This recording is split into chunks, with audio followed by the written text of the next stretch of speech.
প্রিয় শিক্ষার্থী, আজ দেখব কিছু কারেকশন যেগুলো আমাদের বাক্যে ভুল থাকলে আমরা ধরতে পারবো। এই কারেকশনগুলো ঠিক না করলে ভুল বাক্য আমরা চিনতে পারবো না। যেমন আমাদের আজকের যে নিয়মটা হচ্ছে ইচ আদার আর ওয়ান অ্যানাদার। আমরা কখন কখন ওয়ান অ্যানাদার ব্যবহার করব আর কখন ব্যবহার করব ইচ আদার। এই দুটো শব্দ নিয়ে দুটো বাক্য দেখাব, যে নিয়মটা জানা হলে আমাদের আর কখনোই ভুল থাকবে না।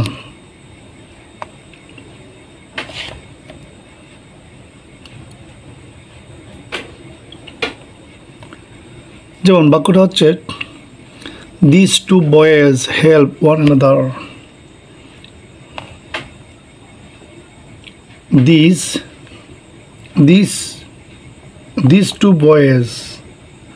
These two boys help one another। বলছে এই দুটি বালক একে অপরকে সাহায্য করে, এর বাংলা অর্থ। কিন্তু এখানে এই বাক্যটা ভুল কেন? এখানে ওয়ান অ্যানাদারটা হবে না, এখানে হবে ইচ আদার। কেন হবে? টু বয়েজ, দুজন বালক। আসলে দুইজন ব্যক্তির মধ্যে কথা হলে দিতে হবে ইচ আদার। এখানে ওয়ান অ্যানাদার দিলে ভুল হবে। তাহলে উত্তরটা বলতে হবে দিস টু বয়েজ, এই দুইজন বালক, হেল্প সাহায্য করে, ইচ আদার একে অপরকে এই দুজন বালক সাহায্য করে। এখন দেখব ওয়ান অ্যানাদার। এই বাক্যটা হচ্ছে this three boys help each other, এই তিনজন বালক একে অপরকে সাহায্য করে।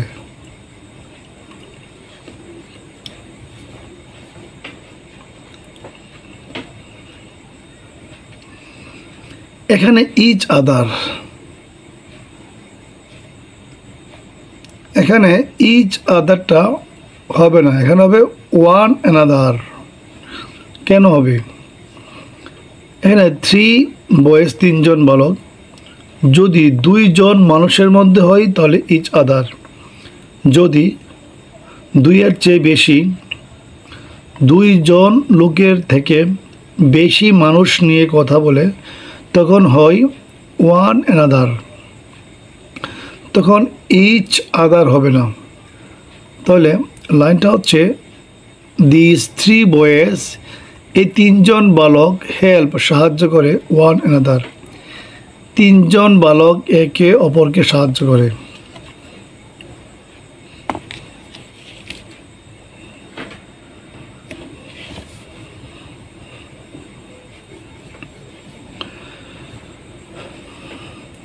এখন দেখাব আরও দুইটা নিয়ম।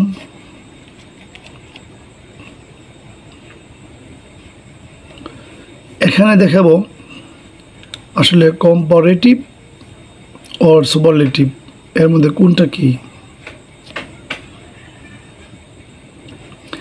যেমন John is the tallest of the two boys.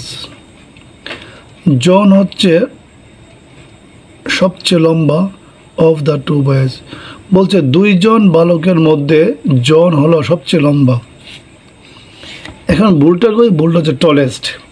এখানে টলেস্ট না হয়ে হবে টলার। কেন হবে? এই যে টু বয়েজ, দুইজন বালক, দুইজন মানুষের মধ্যে কথা বললে সেটা হয়ে যায় কম্পারেটিভ ডিগ্রি। তাই টলেস্ট না হয়ে হবে টলার, আর টলেস্ট হচ্ছে সুপারলেটিভ ডিগ্রি। এই যে এখানে টু বয়েজ, এই টু বয়েজ এর কারণে হবে টলার, কিন্তু টলেস্ট হবে না। জন ইজ দ্য টলার, জন অধিক লম্বা অফ দ্য টু বয়েজ। বলছে দুইজন বালকের মধ্যে জন অধিক লম্বা। এখন দেখো তারপরের যে ফরম্যাট, যে rule, John is taller from his brother. John is taller from his brother. জন তার ভাই থেকে অধিক লম্বা। কিন্তু এখানে বলটা হচ্ছে ফ্রম, এখানে কেন ফ্রম হবে না? John is taller than his brother, এখানে ফ্রম বাদ দিয়ে হবে দেন। দেন কেন হবে? এই যে টলার মানে কম্পারেটিভ, কম্পারেটিভ এর পর সবসময় দেন বসে, ফ্রম বসে না, তাই ফ্রম বাদ দিয়ে দেন। John is taller than his brother, John তার ভাই থেকে অধিক লম্বা।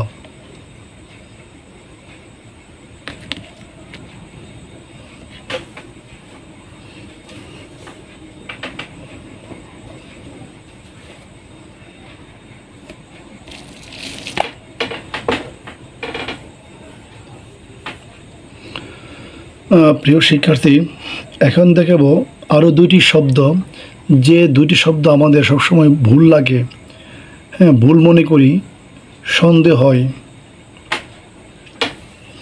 আসলে দুটি শব্দের মধ্যে কোন শব্দটা কখন ব্যবহার করব? এখানে দেওয়া আছে রিভেঞ্জ, রিভেঞ্জ আর অ্যাভেঞ্জ।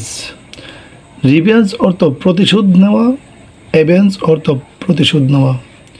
রিভেঞ্জ অ্যাভেঞ্জ এর দুটি বাংলা অর্থ একই, মানে প্রতিশোধ নেওয়া। এখন আমরা কখন বলবো কোন শব্দটা? যেমন I avenged myself for the insult, আমি অপমানের প্রতিশোধ নেব। সে বলছে আমি নিজেই অপমানের প্রতিশোধ নেব। তাহলে বাক্যটা ভুল, এখানে অ্যাভেঞ্জড হবে না। কেন হবে না? হবে revenged. I revenged myself for the insult, মানে আমি নিজেই অপমানের জন্য প্রতিশোধ নেব। এখানে কেন হলো রিভেঞ্জড? যখন বলা আছে যখন নিজের প্রতিশোধ নিজেকে নিতে হয়। এই যে মাই সেলফ মানে কি? স্বয়ং নিজে। মাই সেলফ এর বাংলা অর্থ স্বয়ং নিজে। যখন নিজের কাজটা, নিজের প্রতিশোধ নিজে নিতে হয়, তখন আমরা ব্যবহার করব রিভেঞ্জড। তখন অ্যাভেঞ্জ দিলে হবে না। আমি নিজেই মানে প্রতিশোধের, আমি নিজেই অপমানের জন্য মানে প্রতিশোধ নেব। তাহলে এই যে মাই সেলফ অর্থ স্বয়ং নিজে, এই নিজের প্রতিশোধ নিজে নিলে আমরা রিভেঞ্জড ব্যবহার করি। তারপরটা হি নাও রিভেঞ্জড হিজ সনস মার্ডার, সে এখন হি নাও রিভেঞ্জড,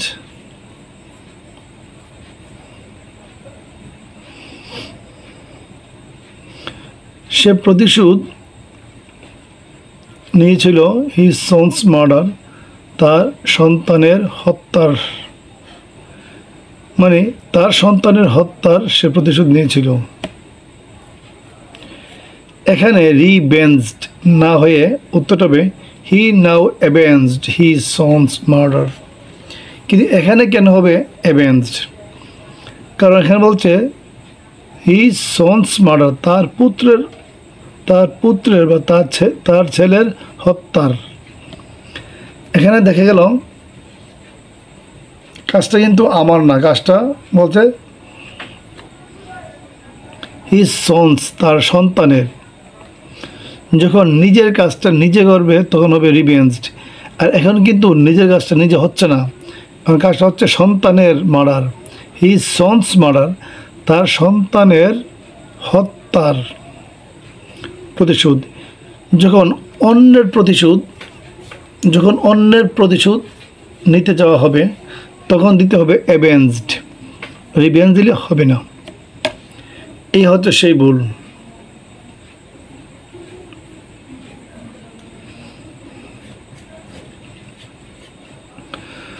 তাহলে প্রিয় শিক্ষার্থী, আজকে যে চারটি শব্দের কারেকশন আমরা প্রয়োগ করলাম, বুঝালাম, এই চারটা আশা করি ভালোভাবে জানলে এই চারটা শব্দ দিয়ে বাক্য প্রয়োগ আর ভুল হবে না ইনশাল্লাহ। সঠিক শব্দ সঠিক বাক্যে প্রয়োগ করতে হবে, তাহলেই বাক্য শুদ্ধ হবে। তাহলে আজ এখন রাখি। আল্লাহ হাফেজ।